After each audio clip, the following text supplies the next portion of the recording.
fellow seekers. This is the second half of my 2022 astronomical retrospective, the first half of which you can watch right now by clicking right there. I don't have much to add, so let's just get on with the show.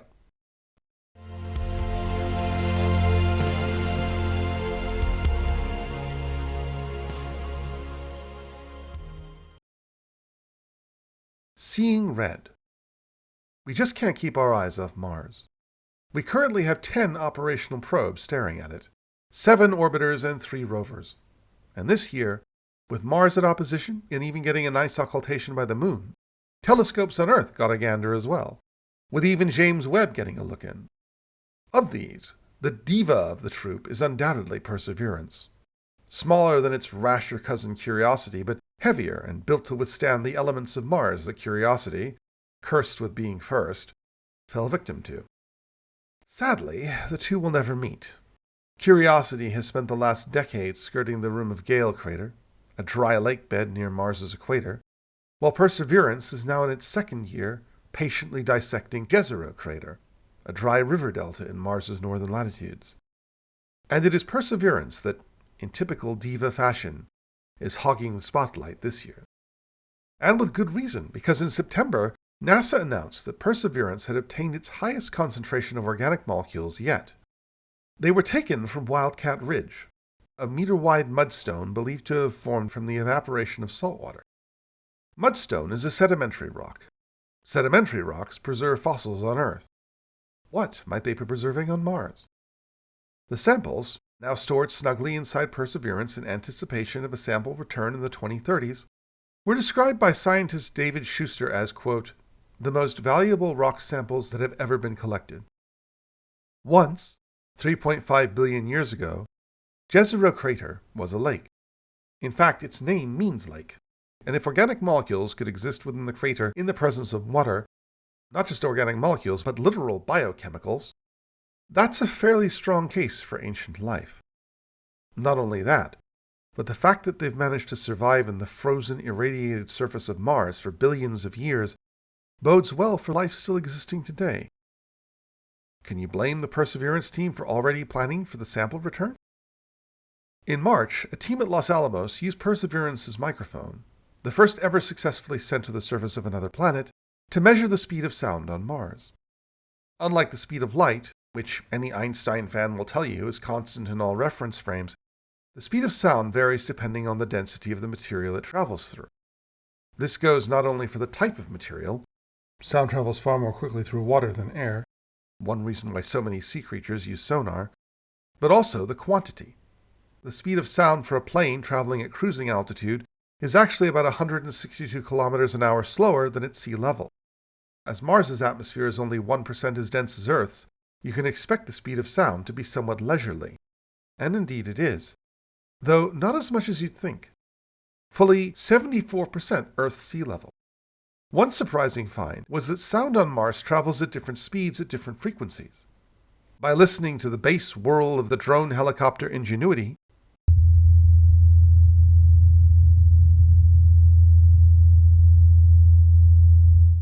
and comparing it to the high-pitched strike of Perseverance's laser,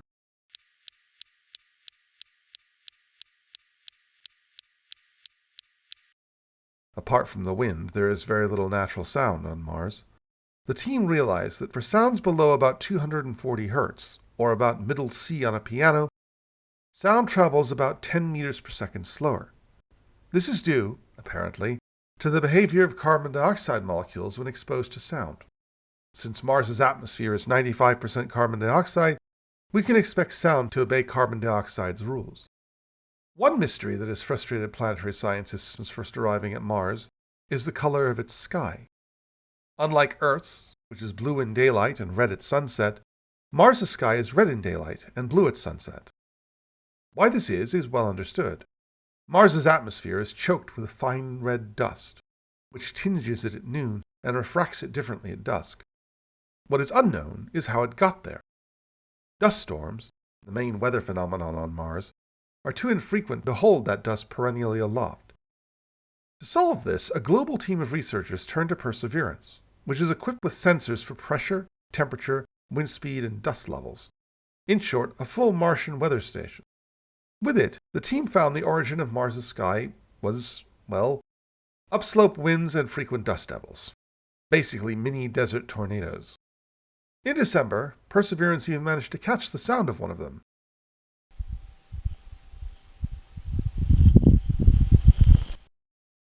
Sometimes the deepest mysteries have the simplest answers.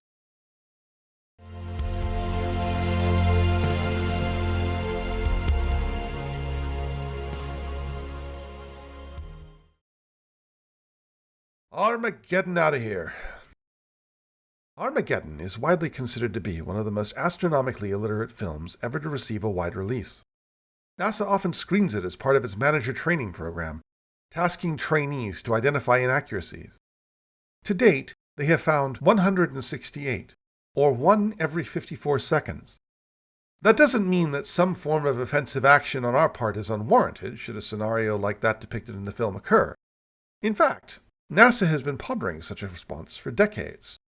And while it was neither a discovery, nor technically even astronomical, their successful attempt at a proof of concept, the DART mission, deserves some recognition. Ideas for how to thwart an incoming godhammer have ranged from the straightforward, just nuke the damn thing, to the balletically delicate, painting one side of it with a metallic coating so that the difference in sunlight striking it creates enough thrust to move it. These days, NASA considers outright nukage off the table, as asteroids are known to be very flimsily constructed and any nuke would do little but shatter an impactor into hundreds of pieces, possibly spreading the damage over a wider area. Other, more subtle approaches, such as detonating 6 of the highest-yield nukes in the American arsenal at precise distances from an asteroid's surface, have suggested a higher likelihood of success, at least in theory, but a simpler approach may just be to throw something at the offending rock and try to kick it out of the way. And on the 26th of September, that is exactly what NASA's Double Asteroid Redirection Test, or DART, did. Not bothering with such niceties as ammunition, the craft simply slammed itself into Dimorphos, the 160-meter-wide moon of the asteroid Didymos, at 24,000 kilometers an hour, in total altering its 12-hour orbit around its asteroid parent by a full 32 minutes, and more importantly, shifting its velocity by 2 centimeters per second. Such a change in speed, if applied to an incoming asteroid, would deflect its course from Earth, assuming 10 years lead time. And that's the problem. Time. From construction to completion, the DART mission took NASA 4 years, and it was a scale model of a true asteroid deflection mission. As of now, such a defense would need decades to prepare, and as was shown this year, we may not have that kind of time. On the 13th of January, with the help of the Victor M. Blanco telescope in Chile, Scott Shepard, who has found so many of the solar system's minute broken fragments over the last quarter century that he might as well be granted the title of our solar system's almighty janitor, discovered the largest potentially hazardous asteroid in nearly a decade. While not a threat to Earth at present, there is little reason to assume that this rascal won't change its mind in the future. Its 5-year orbit currently only crosses Earth's when the two are on opposite sides of the Sun, but over centuries, its orbit will eventually sync with ours and move much closer. At over a kilometer long, AP is not in the same league as the now legendary Dino Killer, which was estimated to have been about 6 kilometers long. But the difference at that scale is largely cosmetic. Estimates suggest we've located about 95% of this particular club, over a kilometer long and on an orbit of a potential threat to Earth. But 5%, or about 50 asteroids, remain. Finding them is difficult because they lay within observational blind spots, particularly within the glare of the Sun. The famous Chelyabinsk meteorite of 2013, the largest impactor since Tunguska in 1908, came at us out of the blue for precisely this reason. In 2019, a 100-meter object, roughly the size of the Tunguska impactor, came within 70,000 kilometers of Earth, with hours' notice. To find AP, Shepard searched at twilight to view the region close to the Sun, whilst minimizing its presence. Such precision was not required for C/2014 UN-71, discovered, unsurprisingly, in 2014. In fact, it would have been rather difficult to not discover it. Found during a survey of archival images for distant trans-Neptunian objects, UN-71's motion suggested a parabolic orbit, which would be expected for an object from the Oort cloud. But because it displayed no cometary activity, it was classified as a minor planet. Oops, spoke too soon. 6 years later, in 2021, at 3 billion kilometers from the Sun, UN-71 suddenly erupted a coma, which means that today it has the comet signifier C, but the minor planet designation UN-71. If this is ringing bells, it's because it's exactly the same thing that happened to the Centaur Chiron, which was initially considered a minor planet before becoming a comet. This is what happens when you find an object by what it does, not by what it is. It was when the Atacama Large Millimeter Array turned its eye toward the cumbersomely named object that astronomy's collective jaw hit the floor. Thermal emission measurements suggested that UN-71 was 137 kilometers wide, which would make it the largest comet ever discovered, except for, of course, Chiron. That was confirmed this year by Kuiper Belt discoverer David Jewitt and the good old Hubble telescope, which measured it at 120 kilometers in diameter. Thankfully, UN-71 is not a threat to Earth. Much like Chiron, its orbit is stuck firmly in the outer solar system, with its perihelion, which is expected to reach in 2031, barely brushing the orbit of Saturn. This opens the possibility. Are we witnessing the slow birth of a centaur? The planet Earth is hit by asteroids between 10 and 50 times a day. A rock about the size of an SUV strikes Earth about once a year. Thankfully, most of them incinerate before they hit the ground. According to current estimates, we can expect an explosion large enough to cause damage, a la the Chelyabinsk meteor, about once every 50 to 100 years, and a Tunguska-style event about once every 500 to 1,000 years. Again, it's all about time. In 2026, NASA is launching the Near-Earth Object Surveyor Space Telescope, which will be able to scry our planetary neighborhood for troublesome rocks far more efficiently than any Earth-based telescope, and without the aforementioned blind spots.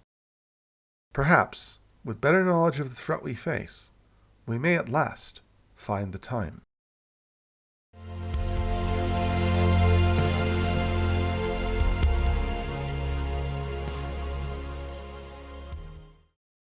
Truly astronomical. There was a time, long ago now, when astronomy's primary preoccupation was to make the universe as big as possible. Once, the 5 naked-eye planets were the universe, then our solar system, then our galaxy. Now, our observable universe extends to nearly 100 billion light-years, and is unlikely to get bigger. As our horizon has widened, our eyes have required ever stronger assistance to reach it. Milestones are harder to set, but set they are, and not only with the hot new gadgets like James Webb, but with old reliable workhorses like the Hubble and the Chandra X-ray Observatory. Perhaps the archetypal such discovery this year occurred in March, when a team at the Cosmic Dawn Center at the Niels Bohr Institute in Copenhagen, using a combination of the Hubble and some fortunate gravitational lensing, were able to identify the farthest individual star ever discovered. And far it is, 28 billion light-years, double the previous record holder, which itself was only found in 2018, and more than halfway to the edge of the observable universe. Nicknamed Yarandel, the team head, Brian Welch, is a massive Lord of the Rings fan. The star is believed to be up to 100 times the mass of the Sun, and up to 1,000,000 times as bright. A beacon in the darkness at the edge of the world. It will take the James Webb to learn if it is indeed one star, or several stars near one another. Yarandel owes its notoriety to this galaxy cluster, whose gravity bent its light around it, magnifying it a few thousand, possibly a few tens of thousands, more times. Its vast distance means Yarandel is very old, 12.9 billion years, while its vast size means that it had a short life, which ended in a supernova eons ago. The star we call Yarandel is just a ghost of the speed of light. Yarandel's tiny home galaxy, as befits its time at the universe's youth, is, to quote one of its discoverers, an awkward-looking, clumpy object, far from the elegant spirals seen today. Like Yarandel, that galaxy is also almost certainly long gone, merged with larger galaxies as the universe evolved. But believe it or not, despite nurturing the farthest known individual star, it is not the farthest known galaxy. But that was also found this year. Announced in April, the galaxy, known as HD1, was found by astronomers at the University of Tokyo using the Subaru telescope on Mauna Kea. Its estimated redshift of 13.27 places it at a distance of 33.3 billion light-years. For reasons currently unknown, HD1 is exceptionally bright in the ultraviolet. Astronomers' first assumption was that it was a starburst galaxy, one undergoing a period of rapid star formation. But if it is, HD1 is by far the most intense starburst ever recorded, producing more than 100 stars per year, 10 times the average for a starburst galaxy and 100 times the rate for our own far larger galaxy. There is one possibility that may put this anomaly to bed. The galaxy may be giving birth to population 3 stars. Astronomers, as a rule, are not ones for myth-making. But every now and again, a hypothetical entity remains so stubbornly elusive, despite all theories suggesting it must exist, that it becomes the astronomical equivalent of a unicorn. Always chased, never caught. Black holes were once such entities. Dark matter is another. Today, one of the most stubborn unicorns in astronomy is the population 3 star. Like nearly everything in astronomy, population 3 stars are named in reverse. Our Sun is a population 1 star. It has a high proportion of what astronomers call metals, i.e., elements heavier than hydrogen and helium, in its atmosphere. Population 2 stars have far less metal in their atmospheres, and are, without exception, far older than population 1 stars. The theory to explain this dichotomy is that older population 2 stars formed when the universe was younger and fewer stars had died, expelling the heavier elements that had fused in their lifetimes into the void. With less time for heavier elements to form, older stars were born with less pollution in their atmospheres than younger ones. But even their metallicities are extravagant compared to the gas left over from the Big Bang. Which raises the question, where did the first metal come from? Population 3 stars are believed to be the first stars ever formed. Lights in the cosmic dawn, when the universe was just 100 million years old. Utterly devoid of heavier elements, and thus termed metal-free stars, they are categorically different from the stars that would come after them. For various complicated reasons, metals, in the astronomical sense, act as a coolant for star formation, which in turn limits the size of the clouds out of which stars can form. Thus, population 3 stars are likely gigantic, 300 solar masses and possibly larger even than the largest stars today, and incalculably more luminous. This also meant that they lived very short lives, as little as 2 million years, before tearing themselves apart in the largest supernovae our universe has ever seen. Supernovae so gargantuan that they would leave nothing, neither neutron star nor black hole, behind. This means that not only are population 3 stars the oldest and most distant stars in the universe, they occupy a very short period of cosmic time in which to be found. That does not mean that their remains are undetectable.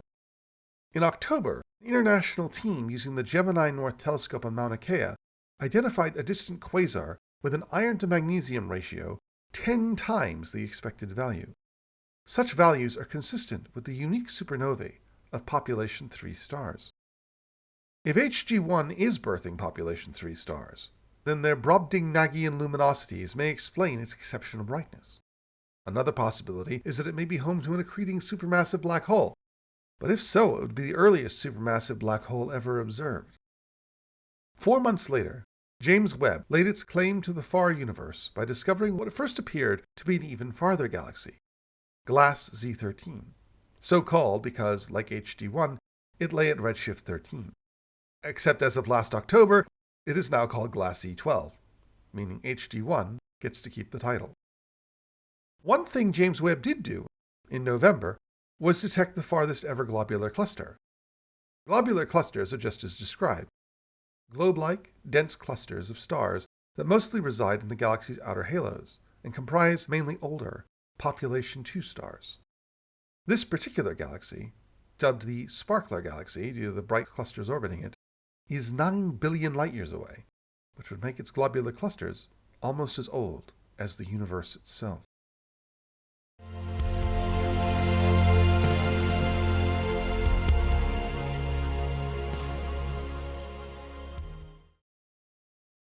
No light, but rather darkness visible. It was never just about one image. The Event Horizon Telescope, the interconnected web of radio observatories across the planet, powerful enough to see a golf ball on the moon, wasn't about to stop at one black hole 53 million light-years away.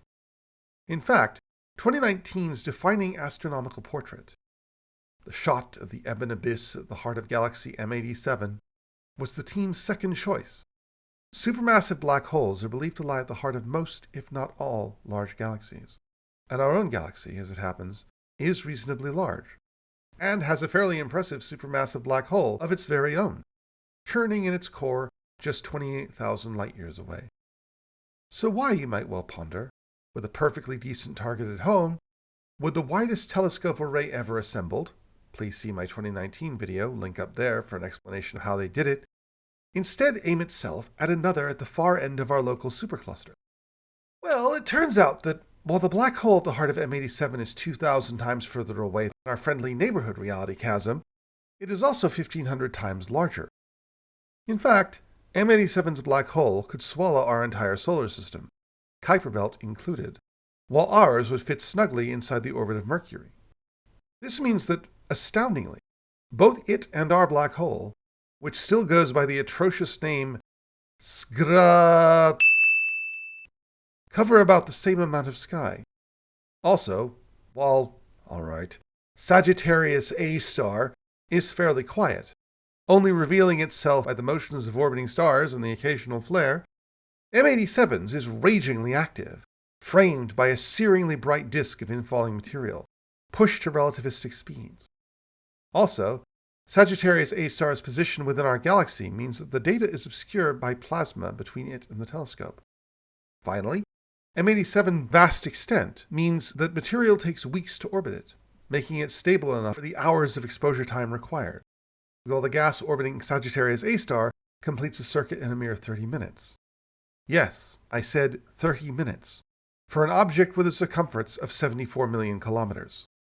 As if to underline this, in September, a blob of superheated gas was detected flying around Sagittarius A star at 30% the speed of light. But this year, enough was enough. Our supermassive black hole was due its close-up, and it would get it. And on the 12th of May, the Event Horizon team finally unveiled it to the world. Utilizing a series of probability algorithms, the team accounted best they could for the variability and obscuration, averaging out various different images. And after all the effort, what did they find? Well, pretty much exactly what they found last time. A shadow created by photons trapped in orbit around the black hole equal to 2.6 times the radius of the event horizon. Well, you might think, so what? Should one black hole not look like another? But remember, Sagittarius A star is 1,500 times smaller than M87 star. Seeing them match so closely is akin to finding an African bush elephant the size of a house cat.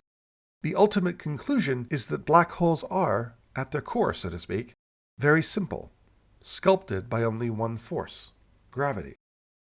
One difference between the two distant cousins found by the Event Horizon team is that while Sagittarius A star doesn't have an accretion disk per se, it is surrounded by a ring of plasma that orbits in the direction it spins.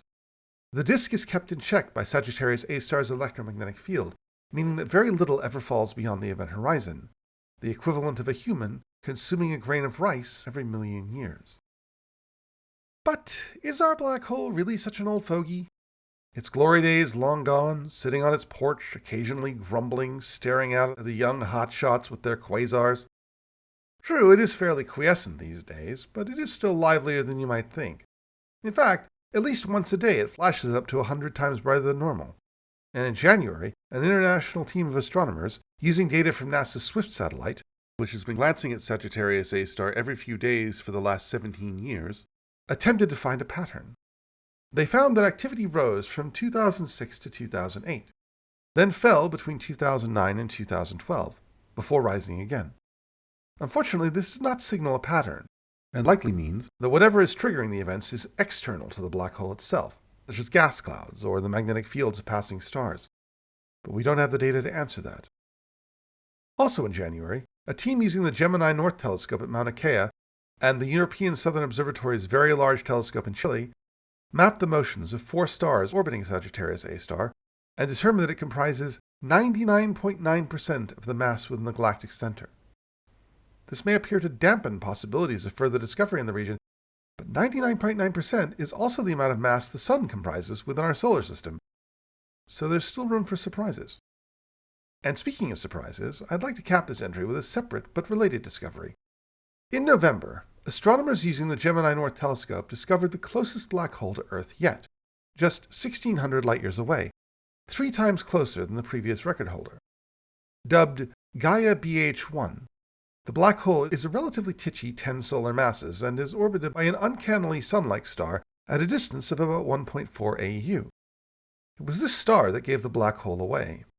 It's too far away to be tidally disrupted by the black hole, and without the infalling superheated material to set it alight, the black hole remains invisible to any detector. As its name suggests, it was first detected by the Gaia spacecraft, whose ultra-sensitive stellar motion trackers were able to see the star wobble as it orbited its parent black hole. Precisely how a configuration like this could have formed is frustratingly unclear. Any star large enough to leave a black hole of that mass would have been large enough, during its red giant phase, to swallow the other star whole, even if it had managed to survive that engulfment, let alone the subsequent supernova. Computer models suggest the companion would be on a far tighter orbit than it is. It is highly unlikely that this hapless star is host to a habitable world, but if it is, here's hoping the locals take their time developing a space program.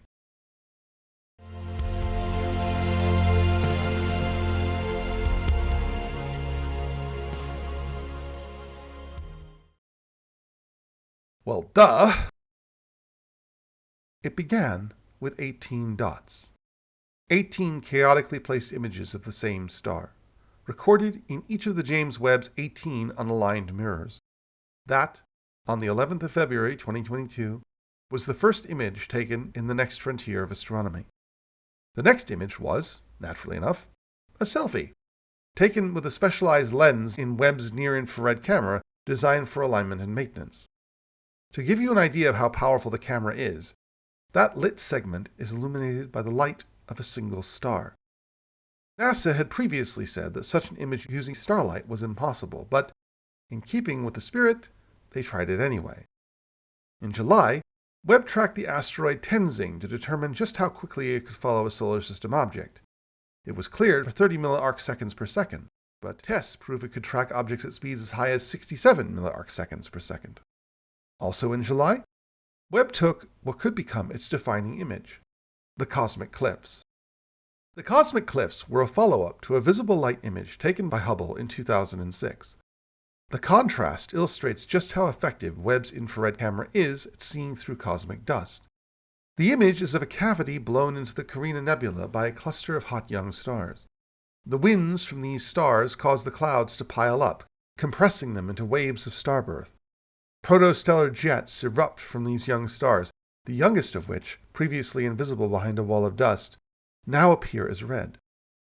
Not one to rest on its laurels, in October the Webb did the same to Hubble's defining image, the Pillars of Creation, one-upping its brother by shattering its star count. Also in July, Webb snapped a shot of Stephan's Quintet, a visual cluster of 5 galaxies, 4 of which are actually in a group, that had its grand moment at the beginning of It's a Wonderful Life. In this new vision, the galaxy's gravity distends them into gigantic tidal tails and compresses the gas within into waves of new stars. Webb was able to map the outflows from a supermassive black hole at the heart of the topmost galaxy, and to read it at wavelengths never seen before. Also in July, Webb's spectrograph peered into the atmosphere of WASP 96b, a transiting hot Jupiter about 1,100 light-years away, finding clear evidence of water. While detection of water in exoplanets is nothing new, this was the most detailed infrared spectrum of an exoplanet's atmosphere taken to date. Such was the pierce of Webb's gaze that it could sample the atmosphere's temperature at various depths, measure the amount of water, and even put constraints on the presence of other molecules, like oxygen. Webb's spectrograph can also detect oxygen, methane, and carbon dioxide, which are visible in that region of the spectrum, and on August 25th, a team at UC Santa Cruz detected carbon dioxide in the atmosphere of another transiting hot Jupiter, WASP 39b, the first time it had ever been detected in an extrasolar planet. December saw another first for exoplanet detection in WASP-39b's atmosphere: sulfur dioxide, indicating that photochemistry, the sunlight-powered chemical reactions of molecules in the atmospheres of planets, must be occurring in WASP-39b, even at its tiny distance from its star. This image of the Wolf-Rayet star WR140 had people declaring evidence for alien megastructures, but it was in fact a series of regular expulsions of dust from the atmosphere of the giant star in the last years of its life, triggered by the close pass of a binary companion every 8 years, which means the outermost ring must have been ejected about 150 years ago. In October, the Webb made the curious discovery of polycyclic aromatic hydrocarbons, the organic gunk made famous by that Martian meteorite decades ago, in the core of an active galaxy. This was odd, because proximity to such a monster as a galactic black hole should tear such delicate molecules apart. The discovery team speculated it may have been cushioned by large amounts of molecular hydrogen in the region, but the true reason for their presence remains unknown. In November, Webb caught something truly only it could have seen: the blast of gas from the poles of a raging protostar, just 100,000 years old, itself concealed behind a dusty protoplanetary disk that might, one day, become a planetary system. The expulsions are only visible in the infrared, and the star itself was hidden by surrounding dust. And then, of course, there was Webb's true calling, punching through the universe and glimpsing the other side. It's what the Hubble was built for, and you'll be damn sure it's what Webb was built for. In just its first 4 days, Webb caught 2 embryonic galaxies at the dawn of the universe, when it was less than 500 million years old. Not only were these galaxies far easier to find than expected, suggesting they were far more numerous than originally thought, and far brighter, they were also far more developed, with fully formed structured disks, suggesting that they came together within 100 million years of the Big Bang. Cosmically, this is a T-break. For perspective, it's the same amount of time that separates us from Spinosaurus. No one expected the first galaxies to coalesce so quickly. Their brightness was another mystery. They might be deceptively massive, with large numbers of dim stars, or they might be home to those gargantuan Nephilim of galaxies, population 3s. These galaxies are forming stars at lightning speed, far more quickly than the tired galaxies of today. Of all the feats Webb accomplished this year, this was the closest to an actual discovery. But it is only the beginning. Come 2023, and the test runs of 2022 will bear fruit. The dwarf planets of the outer solar system, the atmospheres of the planets of TRAPPIST-1, and, naturally, the next wall at the edge of human knowledge punched through. Welcome to the New World.